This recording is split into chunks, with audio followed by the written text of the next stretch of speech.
Hello and welcome back to a Real English with Real Teachers live lesson.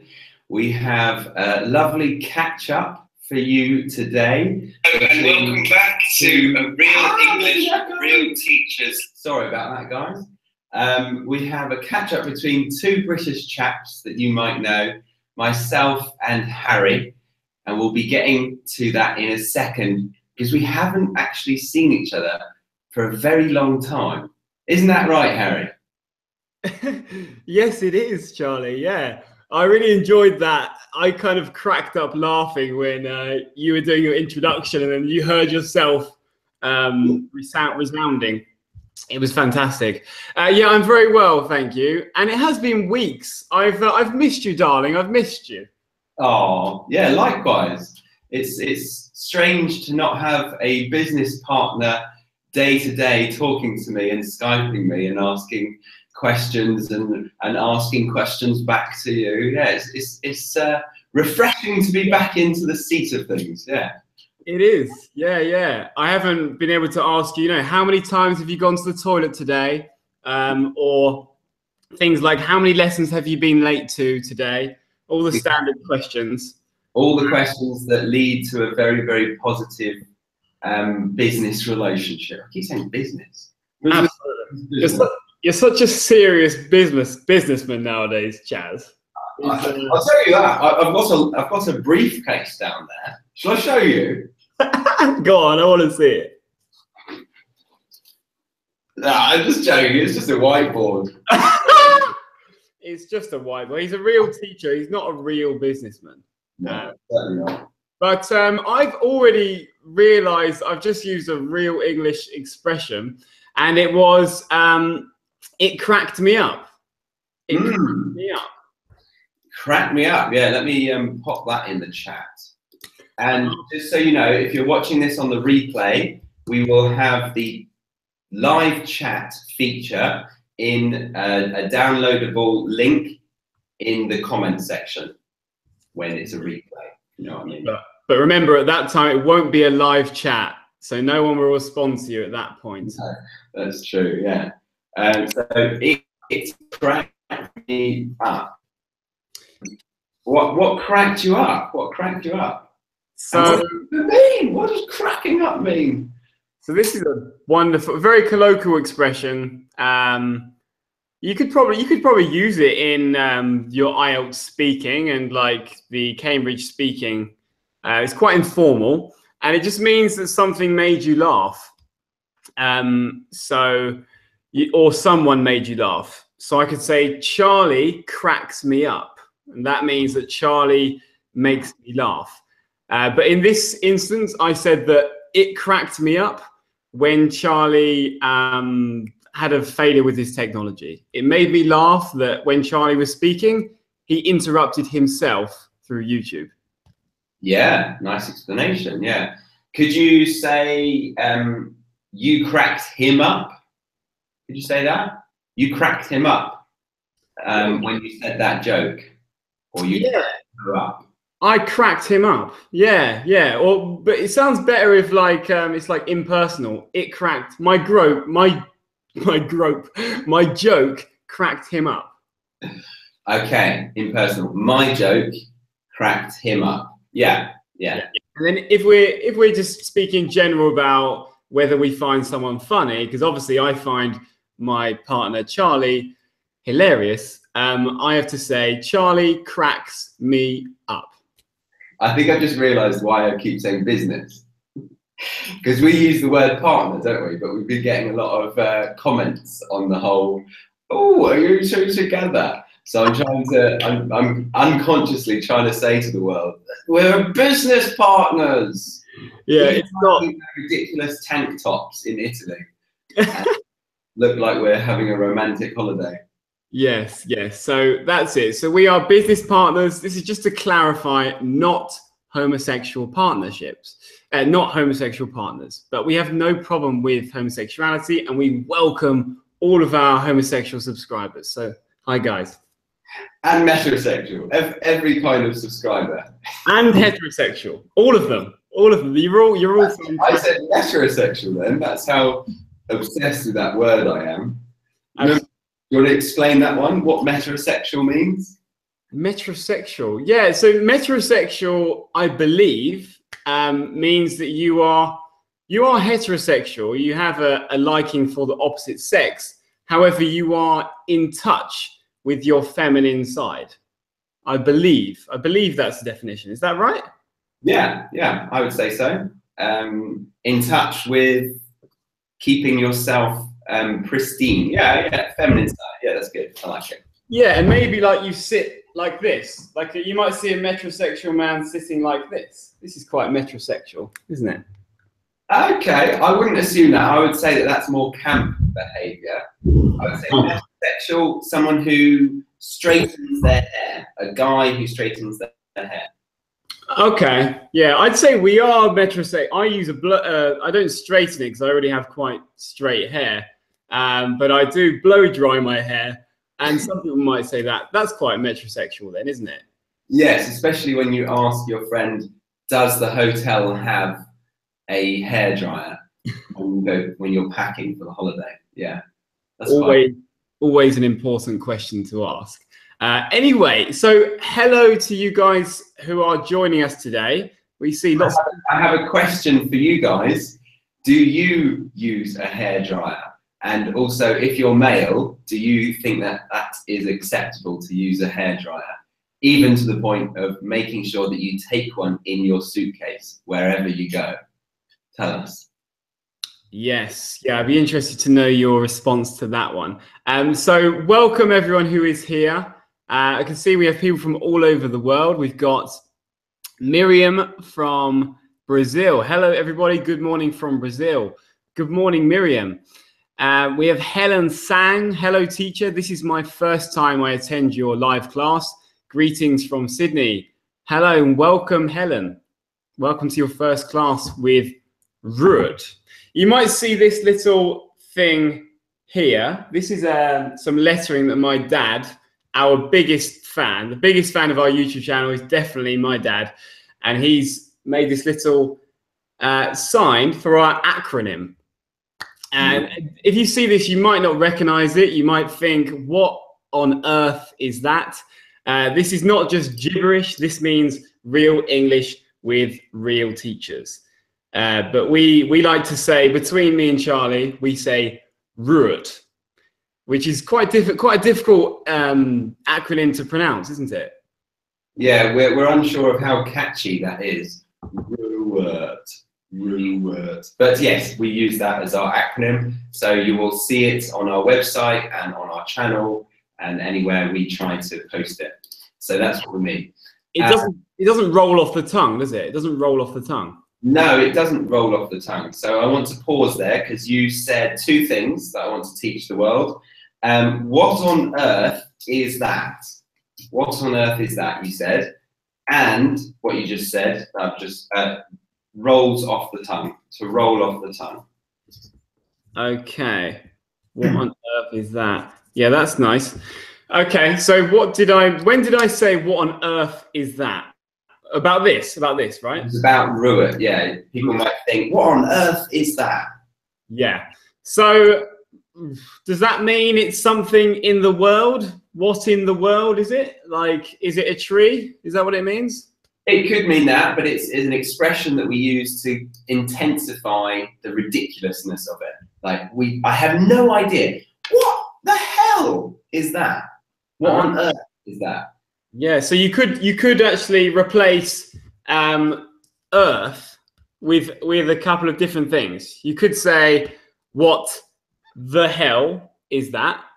Yeah. Mean the same thing. And you could say, what in the world is that? Oh, nice. Yeah. What in the world is that? Yeah. But yeah, on earth is a nicer, less vulgar way of saying what the hell is that. So if you're around your grandparents or you're around colleagues, you might say something like that because it's a bit more formal and less vulgar. Thought of another one, but it's a very rude one. What the F star is that? There you go. Yeah. So what the is that? I think you all know what I'm getting at when I say. Yeah, and we got a couple of other ones. What the heck? What the heck is that? That's a nice one. That's quite an, it's kind of like a border between vulgar language and just informal slang, isn't it? Heck and hell. Heck and hell, they're similar. Yeah. And last one, what is all that about? Or what is that all about, I would say. What is that all about? Slightly different question, but it's worth bringing up since you commented it. MA, whoever MA stands for. But thank you. Right, so should we go to the chat room? Oh no, I've got a present for you, Harry. I've got a present. Right, this is from one of our beloved fans. And oh, really? Oh my God, I didn't, oh, amazing, amazing. And I want to share it with you. So I also want to just give you a backstory before. So you remember Gabriella? Yes, Gabriella Umfer. Off the top of my head, I can't remember her surname. I think so. You got lessons with her. She's from Brazil. Okay. Yeah. Yeah. I know. Yes.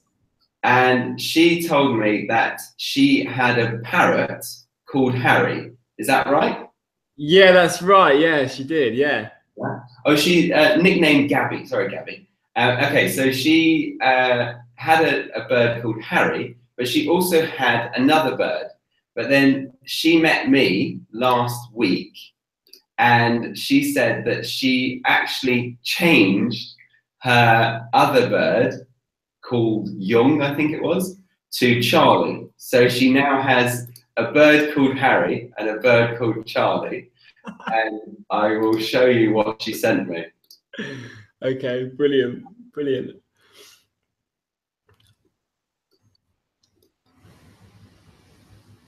Can you see that? Oh my God, that's amazing. Real whistle with real teachers. They're really handsome birds, aren't they? They are. I also like the Spanish E, or is that Portuguese as well? And? I imagine so, yeah. Unless she thinks you're like Yolanda Charlie. Oh, yes, yeah, it could be. Yeah, it could be that. That's amazing. Yeah. Real whistle. I would like to say real whistles with real teachers. But, great. Oh, that's so nice. Thank you so much, Gabby. Thank you very much, Gabby. That's really cute. Thank you so much. Do you? I guess we are kind of like parrots, aren't we? Because we say things, and the other person basically repeats what the other person says, and then explains the meaning. And then explains the meaning. Yeah, we do. Yeah, we do.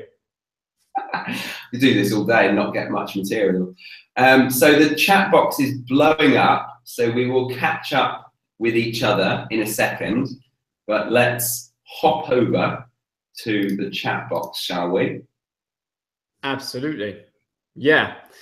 We've already got some people using the phrase about what on earth, and someone's used in hell. We've got Anna Emelianenko, sorry about the pronunciation. Oh, here we go. That's a good one. Edward, not to be too egotistic, but most of your videos crack me up. Excellent. Crack me up. Really good usage there. I don't know whether it's, what would I say? Ill thought of me to go the pessimist side, but as soon as I hear most, that means that some are not funny at all. Yeah, Edward, did you not mean to say all of your videos crack? Yeah, every single one makes me. I assume most was a typo. Yeah. Okay. Then metrosexual. There we go.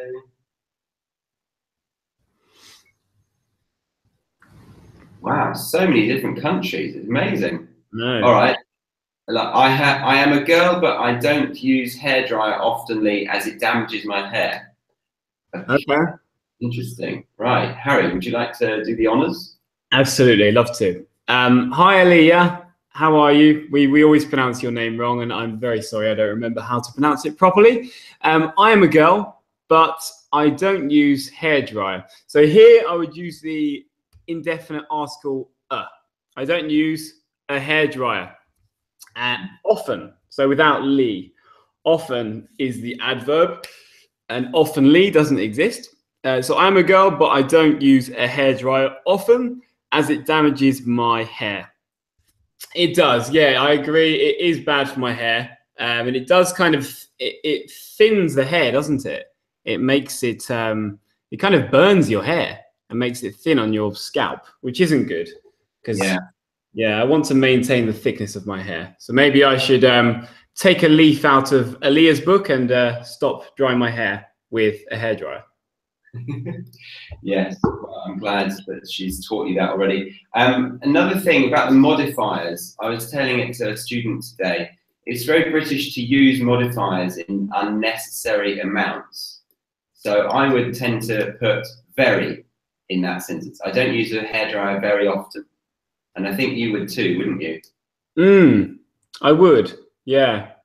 Yeah. And I'm saying how I may be repeating myself with other videos, I'm not sure, but we always use it with saying a negative. We say, I am not very good at something, instead of saying, I am bad at something. Yeah, that's very true. Yeah.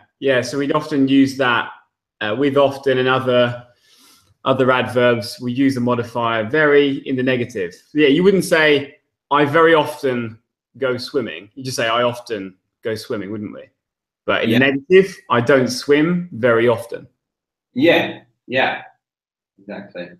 Okay, so let's catch up. I just said a good one as well, to take a leaf out of someone's book. I said I might. So Aaliyah said that she doesn't use a hairdryer because it's bad for her hair. It damages her hair. And I agree with that. And I want to take a leaf out of Aaliyah's book and stop drying my hair with a hairdryer. What on earth did I mean by that? Yeah, that's very true. To take a leaf out of someone's book. Yeah, nice. Okay. What on earth did I mean by that? It meant that you are going to take some advice from someone else and you're going to use that advice in your own way. Exactly, yeah, and basically like imitate her, what she does. Yeah. Cool. So let's catch up. Chaz, it's been weeks. Can you bring me up to speed on root business? Bring you up to speed on root business. Gosh, the whole of that sentence doesn't really make sense, does it? Apart from business. Yeah. So can you bring me up to speed? Are you meaning you want me to go fast in my car?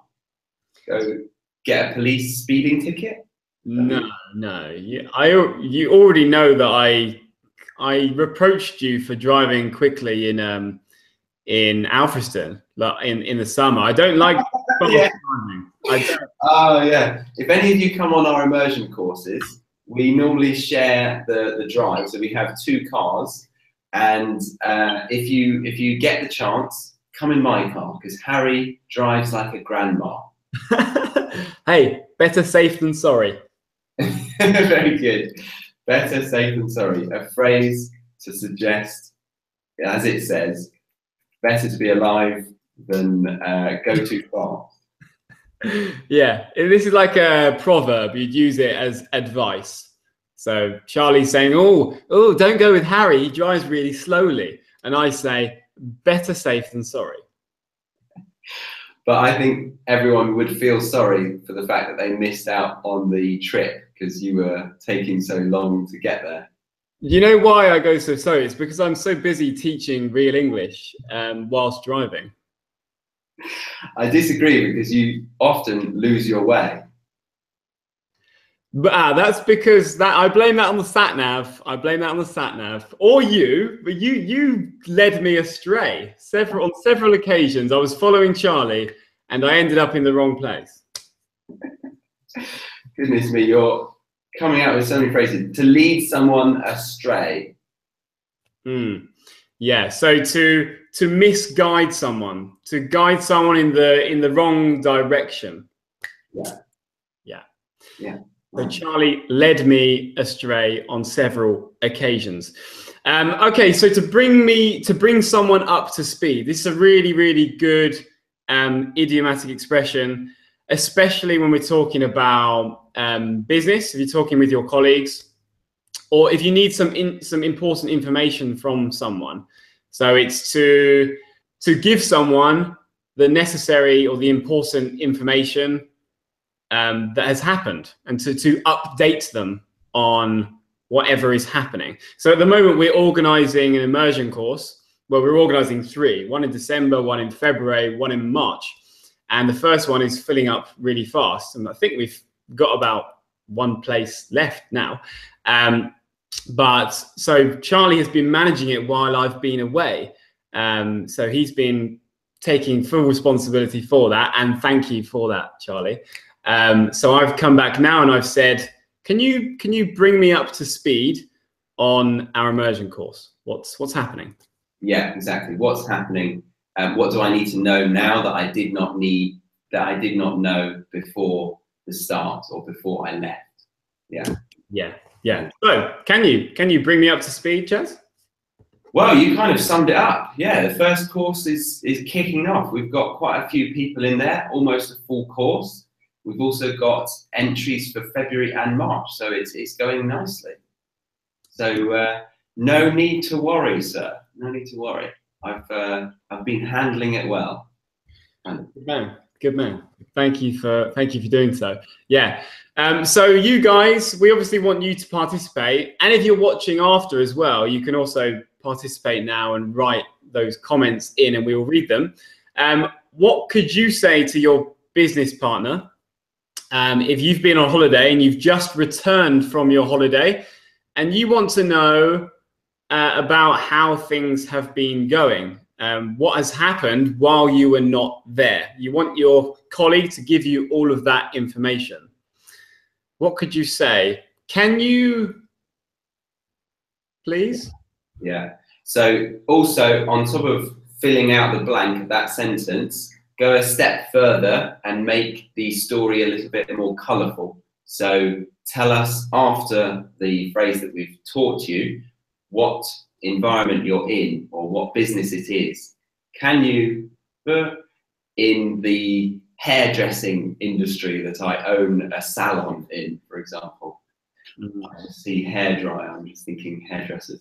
But yeah, so tell us a little bit more information with each example that you use of our phrases. That'd be a perfect way to practice. Yeah, nice.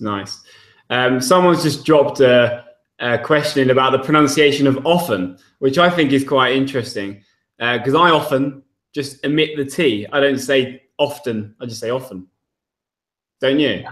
Yeah, I often do that.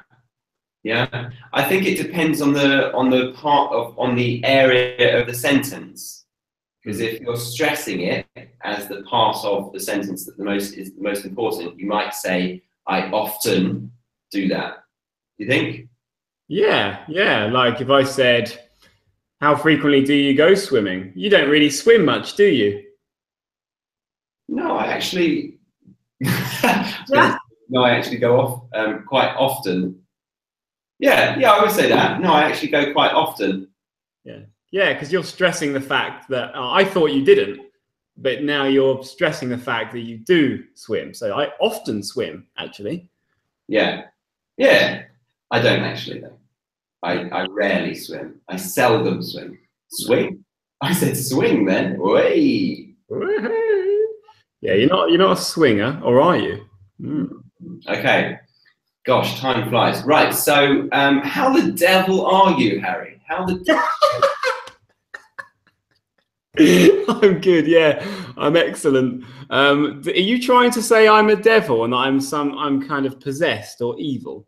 Well, I wouldn't suggest that you're the devil, but no, that's not what I mean. No. I'm just doing exactly the same as we did with the other phrase of what on earth is that. I'm using a set phrase to extreme the scenario or to make the sentence more impacting on our conversation. It's really how are you, but how the devil are you? How the hell are you? Yeah. How the hell are you?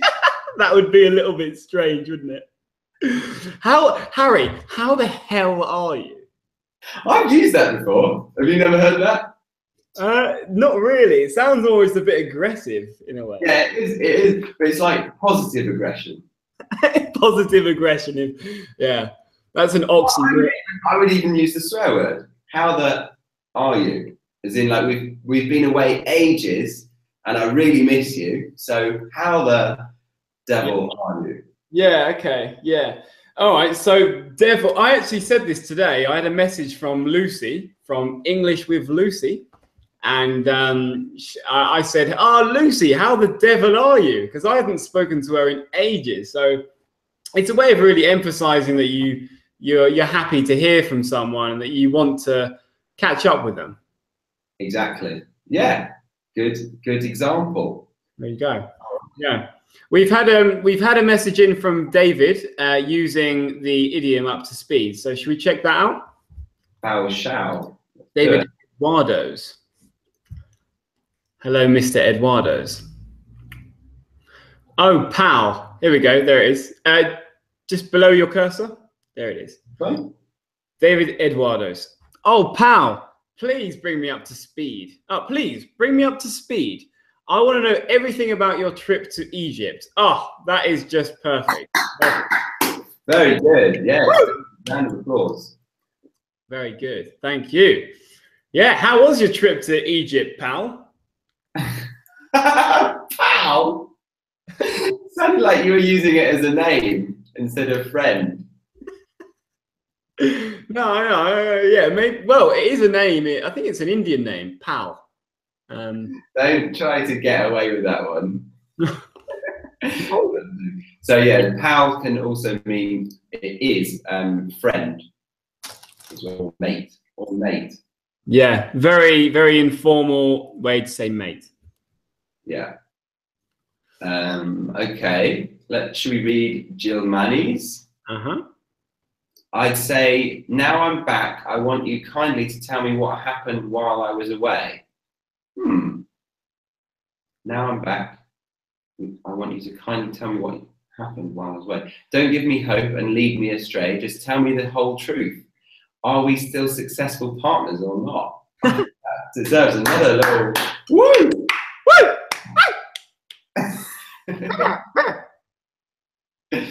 And another, oh, that just jumped. Another one from Adhitya. Can you bring me up to speed? I'm kind of still in the dark here. Oh, yes. That's really nice. Yeah. Love that. What does that mean? Still in the dark. And really native to use kinda like that. In the dark, yeah. So you are without the information. You're kind of, without the necessary information. You're in the dark. No one has informed you. You're uninformed. Uninformed, good one. Yeah, okay. And do we have any more? I love Lucy. Have you ever thought about inviting her to join a live lesson? Thanks for that question, Sybil. No, we haven't actually, but maybe we could. We'll see if Lucy would like that. That'd be lovely. Yeah, that's not a bad idea, actually. Daniela, I met up with Daniela. This was the girl who had the birthday. Oh, amazing. Did you chatted with her? Yeah.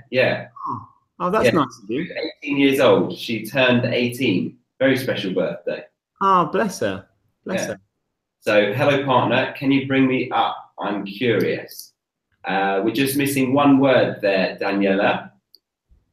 Can you bring me up? Well, actually, to speed. Can you bring me up to speed? I'm curious. There you go. Yeah. Can you bring me up? Is that a way that you can salvage that, Harry, without the phrase to speed? Can you catch me up, I suppose? Can you fill me in? Can you fill me in? Yes. Can you fill me in? And that's just the same as can you catch me up? Yeah, I'd say bring someone up to speed is probably more formal than to fill someone in. To fill someone in is a phrasal verb, and it's quite informal. Yeah, yeah, yeah. So it's business language. Business. Yeah, yeah. But anyway, Charlie, what have you been up to? You've been in America, haven't you? I have. I've had a delightful trip. I went via London, so back from Germany to London, and then I flew all the way to Seattle. And I've never been to the west coast of America before, so it's very exciting for me. And I met with a friend who was previously a student, who claims to still be a student, but we're kind of more mates now. And we had an amazing time. We went to San Francisco as well on the weekend, and then we had the week in Seattle. It's a beautiful place, Seattle. Like San Francisco is known for its beauty, but I think Seattle is equally as charming in a different way. Lovely, lovely. I saw a video you did on Facebook. That was in Seattle, was it not? That was in Seattle. Yeah, you could probably see the needle, the Space Needle, which is to Seattle. Yes, yes. So what did you? My question to you was, what have you been up to? And this is very British. I don't think they say that in America. And always confuses my students. Even if they're at a decent level with their English, they come into my house. I sit them down, give them a cup of tea, and I say, "So, what have you been up to?" And they don't know what I'm talking about. No, it's really good that you contracted that. What you've been up to. We always say that. Always say that. So from here on forward, you will always understand it to mean what have you been doing and how are you? What you've been up to. Exactly, yeah. It's like, update me. So I've been to Seattle, I've done this, I've done that. And when we say it really quickly, so yeah, we take away the verb to be, and also the word been changes to been, like a bin. So what you been up to? What you been up to? Yes, true, yeah. It doesn't mean that they want to hear about a pile of rubbish. No. So it sounds like this, but I don't want you to tell me about your bin unless you have an interesting story to tell me about your bin from the last 2 weeks. Yeah. Have you got an interesting bin story? Not really. No. I haven't. Well, actually, yeah. Hilarious. I was emptying my bin today, and a new student of mine turned up at the house while I was emptying the bins. Nice. Classy teacher. Yeah. Welcome to your first class. Huh? Real rubbish with real bins. Okay. So you've actually had a fun week though. What have you been doing?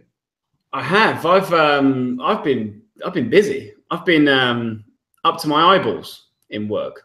Oh, up to my eyeballs in work. So you were using your eyeballs to work really hard? I mean, my eyeballs were involved, but it wasn't all about my eyeballs. It was also my vocal cords and my arms because I had to drive a lot. Did you say I was up to my vocal cords in work? No, you couldn't. No, you couldn't. No, it just means I've been very busy. I've had a lot on my plate. Which another another one. To have a lot on your plate. I'm talking in idioms today. Yeah, I've had a really nice week. Thank you for asking. One of my longest serving students, Gabrielle from Brazil, came and stayed in England for a week. And he had a kind of private Harry Giles immersion here in Bedford. And we went around various different places in the south of England. And had lessons every day. I rented a car, which is always an interesting experience because I don't drive very much. And as you know, I'm a very cautious, conservative driver. How long did it take you to get to your aunt's cottage in is it Maidstone? It's in Broadstairs, which is in Kent, in the county of Kent. Okay, so it's in Kent. I think Maidstone's in Kent. Anyway, Well, so you drove there, and did it take you very long? Yeah, normally it takes about 2 hours. It took me about 5. No, I got there at a good speed. Good speed. Yeah, got there in about 2 hours. 2 hours, 2.5 hours. Okay, good. So did you think it was beneficial for him? Yeah, it really was. Yeah, we had like 3 hours of lessons every day. Pardon me, I'm eating some grapes. I must stop. And it was lovely. We had lessons every morning, and then throughout the day we were practicing the expressions that we'd learned in the morning and going over the grammar structures and the pronunciation things that had come up in the classes, much like we did on our immersion course, Charlie. It was basically like that, but just for him. And then it was intense. It was really intense. It was just me and him for like 7 days. But it was interesting seeing how the way that I spoke was really rubbing off on him.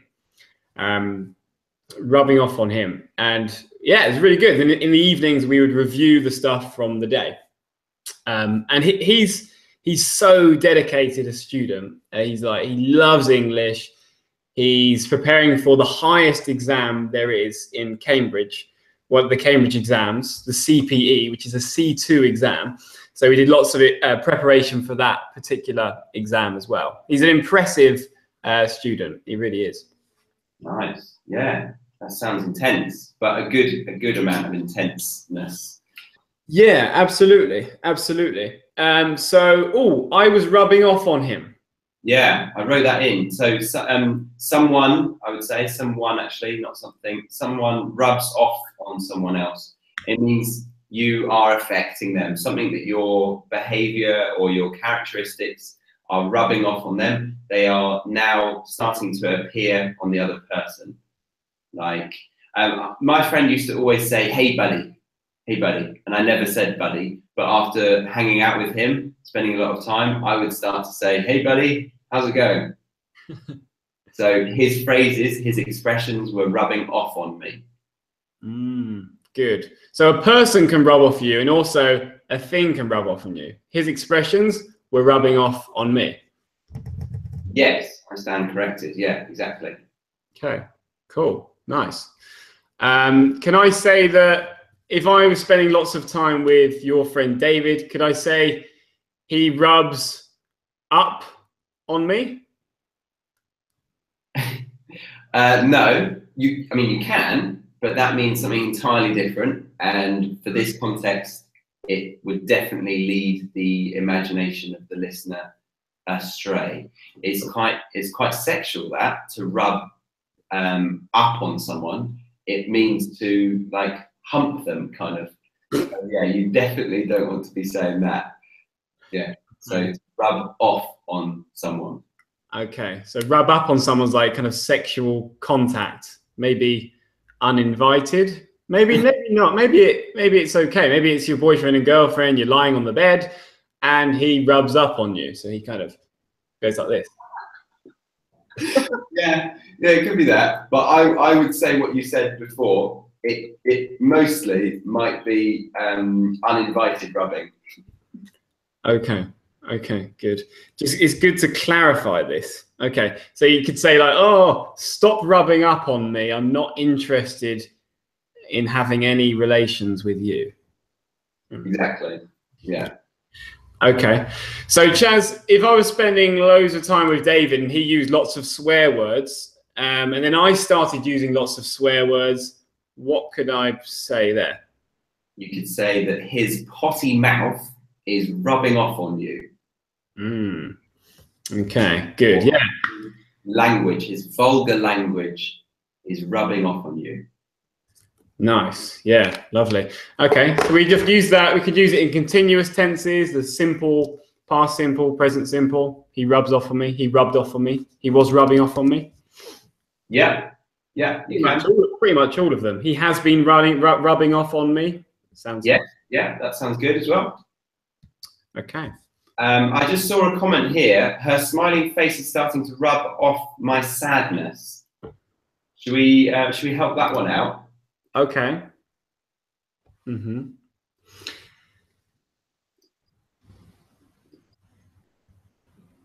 So, Emma, thank you for commenting. That's really... Oh!